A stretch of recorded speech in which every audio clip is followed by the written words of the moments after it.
네, 안녕하세요.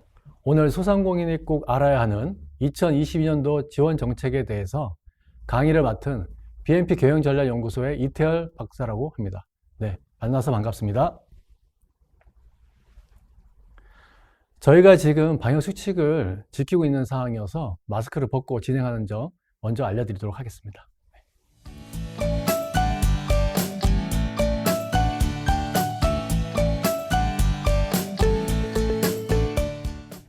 아마 선조들이 주로 했던 문안 인사가 있습니다. 안녕히 주무셨습니까?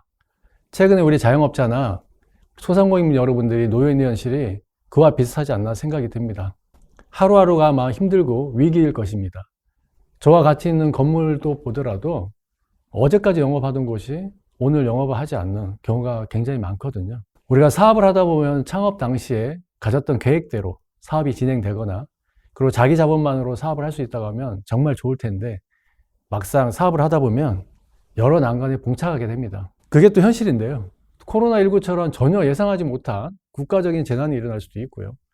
이렇게 많은 일들이 일어나다 보면 결국은 여러 지원책이나 아니면 보조정책에 대해서 관심을 갖게 됩니다. 이런 이유로 오늘 저희가 말씀드리고자 하는 부분은 어떤 지원 정책들이 과연 우리 사업하는 데 있어서 필요한 것인지 또 어떤 정책들이 있는지를 알려드리고자 합니다. 그런 맥락에서 2022년도 중소벤처기업부 예산안을 중심으로 어떤 주요 사업들이 진행될 예정인지를 살펴보고자 하고요.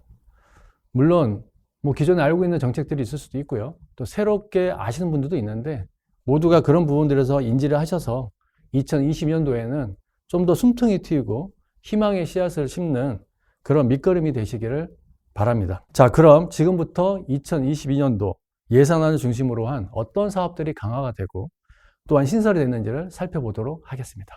중소기업 벤처부는 2020년도 예산안을 18조를 편성하면서 발표를 했습니다. 코로나19 장기화로 인한 어려움을 겪고 있는 우리 소상공인들을 위해서 경영 회복과 경쟁력 강화에 중점을 두었고요. 또한 세계적인 벤처 혁신 그리고 창업 기업을 육성하기 위한 우리 경제 체제 전환에도 중점을 두고 있습니다. 기존에 우리가 알고 있다시피 대기업 중심의 산업군에서 혁신 벤처를 키워서 제2의 벤처 열기를 몰고 가겠다는 게 정부의 방침입니다. 중소벤처기업부의 지원 자금에 대한 3대 중점 투자 방향이 있는데요. 첫 번째로 소상공인 경영 회복 및 경쟁력 강화에 2조 7천억 정도가 배정이 되어 있고요. 두 번째 사업으로 글로벌 혁신 벤처 스타트업 육성에 한 3조 9천억 정도가 배정이 되어 있습니다. 그리고 세 번째 사업인 지역 중소기업 육성 및 일자리 창출 자금에 한 10조 6천억 정도가 배정이 됐습니다. 오늘 중점 두고 살펴볼 부분은요. 첫 번째 소상공인 경영 회복 및 경쟁력 강화하고 세 번째 지역 중소기업 육성 및 일자리 창출에 중점을 두도록 하겠습니다. 소상공인 경영 회복 및 경쟁력 강화를 살펴보게 되면 첫 번째 사업으로 소상공인 경영 안정망 구축 및 재기 지원 사업이 있습니다. 여러분들도 알고 계시겠지만 지금 코로나19 방역 조치에 의해서 손실을 보고 계신 소상공인들이 굉장히 많거든요. 거기에 따른 보상금 예산안으로 2021년도 같은 경우에는 1조 원이 배정되어 있던 것이 2022년도에는 한 8천억 정도가 추가가 되어서 1조 8천억 정도가 배정이 됐습니다. 지금 현재 법 시행과 함께 10월 8일부터 지원 정책이 이루어지고 있는데요. 물론 이제 궁금하신 점은 그럼 4분기에 손실 보는 부분에 대해서는 어떻게 배상을 받을 수 있냐에 대한 부분인데요. 거기에 대해서는 2022년도 예산안을 편성해서 아마 2022년도 초기에 그 4분기에 대한 손실은 지원이 이루어질 예상이기 때문에 그에 대한 것들도 평소에 좀 알아둔다고 하면 도움이 되실 것 같습니다. 그와 더불어서 강화되는 부분을 좀 보게 되면요. 기존의 폐업과 폐업 후에 지원 체계에 중점을 둔 부분이 이번에 경영위기 자금이라고 해서 신설된 부분이 있습니다. 그건 뒤에서 좀 더 자세히 말씀드리도록 할게요. 기존에 분절화된 폐업 지원 체계가 이제 좀 더 원스톱 지원으로 바뀌게 되는데요. 폐업 지원과 재창업, 재취업 쪽에 포인트를 두고 있었다고 하면 개편안을 보게 되면 경영위기, 실질적으로 폐업을 가기 전에 경영 진단과 경영 개선 자금을 받아서 경영 정상화하는데 좀 더 주안점을 두겠다는 게 정부의 방침입니다. 어떻게 보면 어려움을 겪고 있는 우리 소상공인 분들이나 자영업자분들이 계시다고 하면 폐업을 생각하기 이전에 먼저 진단을 받고 경영 개선 자금을 받아서 정상화하는 데 노력할 수 있다면 더 좋지 않을까 생각을 해봅니다. 그리고 또 달라지는 거는 우리가 폐업 지원 사업이 기존에는 뭐 점포 철거라든지 법률 자물이라든지 이렇게 개별화되어 있었다고 하면 이번 지원책의 가장 특징은 이거를 하나의 항목으로 묶어서 일괄 지원하겠다는 것이 또한 방침이어서 아마 우리 소상공인 분들이나 자영업자분들이 폐업 지원과 관련된 사업을 하는 데 있어서는 굉장히 또 좋은 점이 될 수 있습니다. 또 하나 강화되는 사업으로는요, 우리 소상공인 육성 및 온라인 스마트화 지원 사업인데요. 기존 우리 소상공인 혼자서 사업을 영위하기가 만만치 않았습니다. 물론 이제 사회가 융복합 시대로 가다 보니까 그럼 좀 더 융합적인 사고에서 사업 모델을 만들 수 있으면 적극적으로 지원하겠다는 것이 이 자금이라고 생각하시면 됩니다. 그래서 예를 몇 가지 들어놨는데요. 소상공인하고 창업자가 함께 사업을 진행하는 경우, 그리고 소상공인과 스타트업이 함께 진행하는 경우, 그리고 업종은 다르지만 소상공인이 결합해서 협업으로 시너지를 내는 경우, 뭐 이렇게 한 3가지 예를 들어놨지만 이런 비즈니스 모델을 만들게 된다고 하면 거기에 대한 뭐 사업 고도화 자금이나 비즈니스 모델에 대해서 지원책이 있다 보니까 이것도 하나 챙겨서 본다고 하면 또 좋은 지원책이 될 것입니다. 자, 그리고 강화되는 부분이 민간 엑셀레이터를 중심으로 해서 멘토링 서비스인데요. 아이디어 지원 사업이 한 100개 팀을 엄선해서 거기서 비즈니스 모델이 또 괜찮은 모델들을 선발한 다음에 거기에 대한 지원책을 나가고요. 또 추가적으로 한 20개 팀을 또 선발을 해서 5천만 원 정도를 추가 지원하는 사업이 있다 보니까 아무래도 여기에 또 관심 있는 우리 소상공인이나 스타트업 기업들이 있다고 하면 한 번 정도 도전해 보는 것도 괜찮을 것 같습니다. 그와 더불어서 비대면 디지털화 사업에 또 중점을 두고 있는데요. 아마 많이 들어보셨을 거예요. 지금도 라이브 방송을 하고 있지만 라이브 커머스나 채널에 대한 입점을 통해서 온라인 진출을 하고 싶어 하시는 소상공인 분들이 많은데요. 거기에 대해서 잘 모르거나 팔로 지원 사업을 그래서 구축하고 있는데 2022년도 예산에는 한 100억 정도가 증액이 돼서 이루어지는 만큼 여기에도 또 관심 있는 우리 소상공인 분들이 계시다고 하면 적극적으로 알아보신 다음에 지원해 보는 것도 괜찮을 것 같습니다. 또 하나의 사업으로는 이제 구독 서비스와 관련된 부분인데요. 실질적으로 좋은 아이템이 있고 제품이 있고 서비스가 있는데도 불구하고 채널을 못 찾아서 아니면 최근에 화두가 되고 있는 사업을 몰라서 못 하시는 분들이 많습니다. 그래서 판매 플랫폼, 특히 자사몰을 구축한다든지 아니면 물류와 관련된 것을 바우처 형태로서 지원하는 사업에 하고 싶은 분들이 계시다고 하면 이 사업을 적극적으로 지원해 보면 좋은데요. 기존에 한 15억 정도 배정돼 있어서 시범사업으로 운영됐던 것이 본사업으로 책정이 되어서 2022년도 예산안에는 한 32억 정도가 배정이 됐습니다. 그래서 구독 서비스와 관련된 부분에 또 관심이 있는 우리 소상공인 분들이 계시다고 하면 또 적극적으로 지원해 보시는 것도 좋을 것 같습니다. 더불어서 신사업 창업사관학교가 지금 진행이 되고 있는데요. 기존 15개에서 2개 정도로 더 확대해 갖고 17개소가 개소에서 실시되는 상황이기 때문에 예비 창업자분들이나 청년 창업자분들 같은 경우에는 적극적으로 활용해서 좋은 아이디어들을 있으면 또 도전해 보는 것도 좋을 것 같습니다. 3번째 관련된 사업을 보게 되면 지역 상권의 자생력 제고입니다. 상권 르네상스 프로젝트라고 해서 한 6개소로 선정해서 지원하는 건데요. 이 사업 같은 경우는 이미 신청을 받아갖고 지금 선정 작업에 들어가서 아마 선정이 이루어질 것입니다. 그럼 이미 다 선정된 사업을 제가 왜 말씀을 드리냐면 우리가 지원 사업이라는 것은 꼭 지금 신청이 떠나서 사업의 내용을 제대로 알고 있다고 하면 내년이든 내후년이든 지원할 수 있는 배경을 만드는 게 굉장히 중요하거든요. 그런 차원에서 꼭 올해는 해당이 안 되더라도 내가 구상권에 있어갖고 거점을 갖고 있는 자영업자나 소상공인이라고 한다고 하면 주변과 협업을 해서 이런 사업들도 좀 공부를 하신 다음에 향후에라도 지원할 수 있는 방향을 모색해 보는 것도 사업을 전환점을 맞거나 또 새로운 도전하는 데 있어서 굉장히 유익할 것입니다. 그와 더불어 이제 전통 시장 같은 경우에는 온라인 판로를 구축한다는 게 쉽지가 않거든요. 그래서 온라인 지출 전문가들을 활용해서 비대면 판로를 지원하는 사업들도 있기 때문에 그런 사업들에 대해서도 또 적극적으로 활용하는 것도 좋을 것 같습니다. 특성화 시장 육성 사업이라고 하는데요. 기존에 239억 원이 배정되어 있던 것이 한 30억 정도가 증액이 돼서 편성이 되었습니다. 더불어서 최근에도 전통시장에서 불이 났던 걸로 알고 있습니다. 그래서 정부는 이런 안전망을 확보하기 위해서 전통시장 시설 및 안전관리에 대한 예산을 편성하고 있는데요.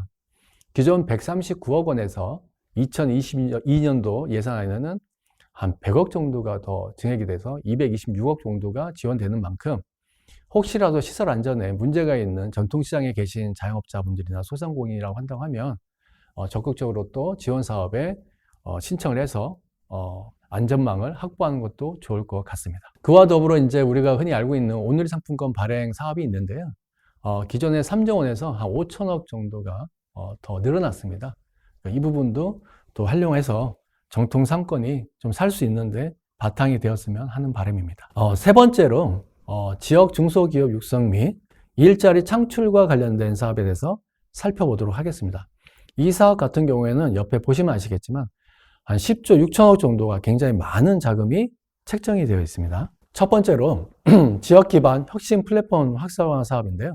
지역 중소기업법 제정에 따라서 중소기업이나 소상공인 밀접 지역에 대해서 지원 사업이 강화되어 있습니다. 구체적인 프로세스를 보게 되면 상시 모니터링 체계를 구축한 다음에 주요 지표들을 본다고, 그 다음 위기 진단이 이루어질 경우에는 그에 따른 맞춤 서비스를 지원하게 되는데요. 2022년도 예산을 보게 되면 한 5개 지역을 선정을 해갖고 지원할 계획입니다. 이 부분도 우리가 이제 우리 중소기업들이나 우리 소상공인들, 자영업자를 보게 되면 산업단지, 그리고 지역 산업센터나 그리고 벤처기업 육성 촉진기업, 촉진지구, 그리고 벤처기업 집적 시설에 있는 경우가 많습니다. 이런 시설에 저희가 들어가 있다고 하면 이런 사업들도 한번 또 눈여겨보고 것도 괜찮을 것 같습니다. 더불어서 규제자격 특구라고 있는데요. 최근에 핫 이슈죠. 탄소 중립과 관련된, 이런 탄소 중립과 관련된 미래성장 사업으로서 또는 이와 관련된 지원책도 책정이 된 사업이 지금 사업화 지금이 한 16억 정도, 그리고 실증 R&D 자금이라고 해서 한 16억 정도가 배정이 되어 있습니다. 특구 사업자라고 한다고 하면 이 사업도 지원해서 지원책을 받아보는 것도 좋을 것 같습니다. 더불어서 또 자발적 상생협력기구 기업 발굴 사업하고 데스타 사업이 있는데요. 데스타 사업 같은 경우에는 시범 사업으로 운영이 됐습니다. 한 53억 정도가 배정이 됐었는데 본 사업으로 책정이 돼서 한 76억 정도가 배정이 됐습니다. 이 사업에 대해서는 잠깐 더 살펴보게 되면 우리 소상공인들 중에서는 스타트업이나 아니면 또 4차 산업과 관련된 혁신적인 아이디어나 이런 것들을 갖고 있는 분들이 계실 거예요. 거기에 맞는 사업이라고 생각하시면 됩니다. 대기업들이 모든 사업을 구상하고 해결책을 갖고 있는 건 아니에요. 그러니까 그와 관련된 해결책을 제시할 수 있는 중소기업이라고 한다고 하면, 또 소상공인이라고 한다고 하면 적극적으로 도전해 볼 필요가 있는데요. 최근에 부산 사례를 예를 든다고 하면 부산 같은 경우도 총 23개사를 선정을 해서 최종적으로 인공지능과 관련된 사업으로 한 12개 회사를 최종적으로 선정한 다음에 지원한 사업이 바로 이 사업입니다. 그래서 4차 산업 관련된 좋은 아이디어가 있다고 한다고 하면 적극적으로 데스타 해결사 플랫폼 사업에 또 도전해 보는 것도 괜찮을 것 같습니다. 신사업 전환과 일자리 창출에 관련된 사업인데요. 제도약 촉진 사업이 있고 제도약 지원 자금 융자 사업이 있습니다. 제도약 촉진 사업 같은 경우를 보게 되면 29억 예산이 한 100억 정도가 늘어났는데요. 그리고 기존의 제도약 지원 자금 같은 경우도 2,500억에서 한 4,700억, 꽤 많은 자금들이 늘어났습니다. 주요 사업들을 보게 되면 중소기업 사업 전환이나 디지털 전환, 그리고 노동 전환의 통합 지원 사업으로 해갖고 지원되는 건데요. 물론 이것들은 이제 수요자를 발굴한 다음에 진단 서비스를 거친 다음에 재정이든 금융이든 세제든 지원을 하게 됩니다. 제도약을 하고자 하는 분들이 계시다고 하면 마찬가지로 지원 사업을 구체적으로 알은 다음에 지원해서 지원 사업을 받는다고 하면 또한 사업을 영위하는데 많은 도움이 될 것입니다. 최근에 ESG 경영이 하도인데요. 물론 우리 소상공인이나 자영업자들한테는 또 익숙하지 않은 단어일 수도 있습니다. 하지만 전 세계적으로 관심을 갖고 있고 저희도 최근에 중소기업 ESG 경영 기준을 발표하면서 이제는 소상공인들도 아마 ESG 경영에 대해서는 이제 관심을 가져야 될 때가 됐다고 생각합니다. 아마 그래서 국가 정책적으로도 이렇게 지원책을 만드는 부분도 있는데요. 기존에 있던 넷제로 사업 같은 경우에는 200억에서 한 1200 정도, 한 1000억 정도가 배정이 됐습니다. 그만큼 국가적인 차원에서 중요시하는 사업이다 보니까 여러분들도 관심을 갖고 내가 여기 해당되는 부분이 있으면 적극적으로 또 지원해서 혜택을 받는 것도 중요할 것입니다. 또 중소기업 탄소 중립 전환 지원 같은 경우에는 또 신설이 됐어요. 53억 정도가 지원이 됩니다. 넷제로 사업 같은 경우는 이 넷제로 사업은 뭐냐면 탄소 배출하는 기업이라고 한다고 하면 또 탄소 배출을 줄이는 데 목적을 두고 또 부분도 있거든요. 이것이 합쳐져서 0이 되면은 그게 이제 넷제로라고 해서 그분이 되는 건데요. 여기에 또 사업에 하고 있는 분이라고 한다고 하면 또 적극적으로 지원 사업에 도전해 보시는 것도 좋을 것 같습니다. 그와 더불어서 내일 채용 공제가 이제 일몰제로서 올해 끝나는 거였는데요.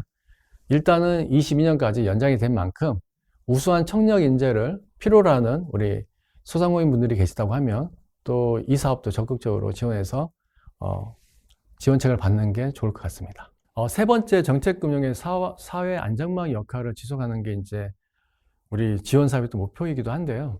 이 부분에 있어서는 아마 코로나19 때문에 2019년도, 20년도에 증액된 예산들이 굉장히 많았습니다. 예, 특별 자금으로도 또 증액되고 또 추가 경정으로도 증액되고 이제 이런 부분들을 지속적으로 할 수 없기 때문에 아마 이거는 정상화로 갈 건데요. 아마 소폭으로 이제 줄여나가는 방향으로 나갈 것입니다. 특별 증편된 예산들을 이제 조기에 할 수 없겠더라도 순차적으로는 줄여나가는 방안을 실시하겠다는 거고요. 이와 더불어서 우리가 이제 지원 사업을 하는 데 있어 갖고 예전에 다 대면으로 이루어졌는데 이제 비대면 금융 시스템을 구축해서 좀 더 우리 자영업자나 소상공인 분들이 접근성을 좀 쉽게 할 수 있도록 구축하는 사업인데 여기에도 예산안이 이제 기존의 2억에서 좀 대폭 강화해서 50억 정도가 배정이 된 상태입니다. 세 번째 금융 안전망 사업의 정책 지원의 마지막 부분이라고 생각하면 되는데요. 그럼 예산안이 어떻게 편성이 돼서 이루어지냐면 여기 이제 하나의 표로 정리가 되어 있습니다. 보게 되면 융자와 이제 보증으로 나누어지게 되는데 보증 사업을 하고 있는 곳이 이제 우리가 흔히 알고 있는 신용보증기금, 기술보증기금, 그리고 지역재단들이 하고 있는데요. 이 사업의 기존에 이제 2021년도 같은 경우에는 한 1조 원 정도가 편성이 되어 있던 것이 2022년도에는 한 9조 4천억 정도가 되는 거고요. 그 다음에 이제 그 융자 관련된 갖고는 이제 우리 소상공인 시장 공단이나 이제 중소벤처기업 진흥공단에서 하고 있는데요. 일반 경영 안정 자금이라든지 또 특별 경영 안정 자금, 또 긴급 경영 안정 자금들이 지원책으로 놓여 있습니다. 이런 예산안도 옆에 보시게 되면 이제 좀 감축되는, 그래서 기존에 늘어났던 예산안들을 정상화로 가는 배경이라고 생각하시면 됩니다. 우리가 여기서 눈여겨볼 필요는 굉장히 많은 자금들이 지금 지원책으로 나와 있다는 부분이거든요. 이런 부분들을 또 적극적으로 알아서 사업하는데 도움이 되셨으면 하는 바람입니다. 자, 먼저 이제 구체적으로 좀 알아볼 건데요. 우리 소상공인 시장진흥공단에 들어가 보게 되면 이렇게 여러 가지 지원책들이 있습니다. 자, 평소에도 이런 것들을 좀 눈여겨볼 필요가 있는데요. 특히 소상공인 정책자금 부분을 들어가게 되면 여러 가지 지원 자금이나 종류 사업들이 있거든요. 몇 가지 살펴본다고 하면 소상공인 특화자금이라든지 촉진자금, 성장촉진자금, 도시정비사업자금, 특별경영안정자금, 이 항목들은 눈여겨볼 필요가 있는 건 신설되는 사업들도 있긴 하지만 대부분은 이 사업들이 연장이 돼서 가는 경우가 많습니다. 물론 대출 규모라든지 또 조건이라든지 금리는 이제 그때 상황에 대해서 바뀔 수는 있는데요. 그래서 이 사업들도 결국은 또 2022년도에도 또 지속적으로 될 사업들이기 때문에 미리 또 알아보고 또 준비를 한다고 하면 또 도움이 많이 되실 겁니다. 또 구체적으로 또 현재 접수되고 있는 건들이 있는데요. 여러분들 알고 계시겠지만 소상공인 정책자금에 대해서 만기 연장, 만기가 도래하는 분들 같은 경우는 미리 또 이런 부분들을 찾아서 또 센터에 전화하시던가 해서 또 연장을 미리 하시면 좋을 것 같고요. 또 저신용 우리 소상공인 분들이 또 많이 있을 수도 있습니다. 또 그런 분들을 위해서 지원하는 사업들이 있으니까 그 부분도 또 적극적으로 활용해 주시기 바랍니다. 또 더불어서 고용연계 지원 사업도 있고요. 또 소상공인 임차료 융자 관련된 것도 지금 진행되고 있으니까 또 필요하신 우리 소상공인 분들께서는 또 적극적으로 또 자세한 내용 보기나 또 정책자금 신청 부분이 있다 보니까 또 홈페이지를 통해서 또 지원해 보시기 바랍니다. 제가 이 부분을 하나 더 넣어놓은 이유는 뭐냐면요. 우리가 모든 지원 사업에는 필요한 절차나 서류들이 있습니다. 그래서 가끔은 서류 구비가 안 돼서 지원을 못 받게 되거나 분들이 많은데요. 여기 잠깐 나와 있는 부분 같은 경우에도 임차료 융자 같은 부분 같은 경우에도 사실관계 확인을 위해서 한 4가지 정도의 서류가 필요하거든요. 그걸 또 미리미리 챙겨 놓으신다고 하면 지원을 하는 데 있어갖고 또 헛수고를 좀 덜 수가 있기 때문에 또 잘 알아두시기 바랍니다. 그 다음 또 기관이 이제 중소벤처기업진흥공단이 있는데요. 여기도 이제 정책 자금들이 이렇게 많은 부분들이 있습니다.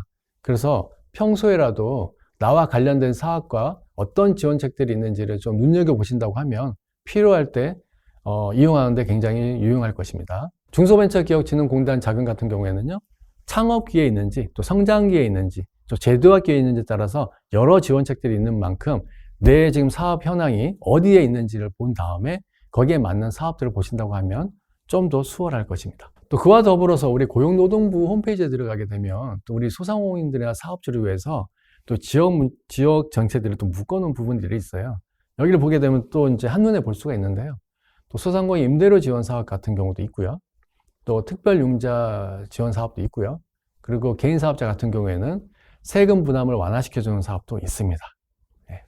그리고 고용유지 지원금이라고 해서 지금 현재 고용을 유지하는 데 있어서 어려움이 있는 분들한테는 또 작게나마 또 지원금을 주고 있으니까 그것도 또 적극적으로 활용해 보실 필요가 있습니다. 그리고 일자리 안정 자금은 뭐 다들 알고 계실 텐데요.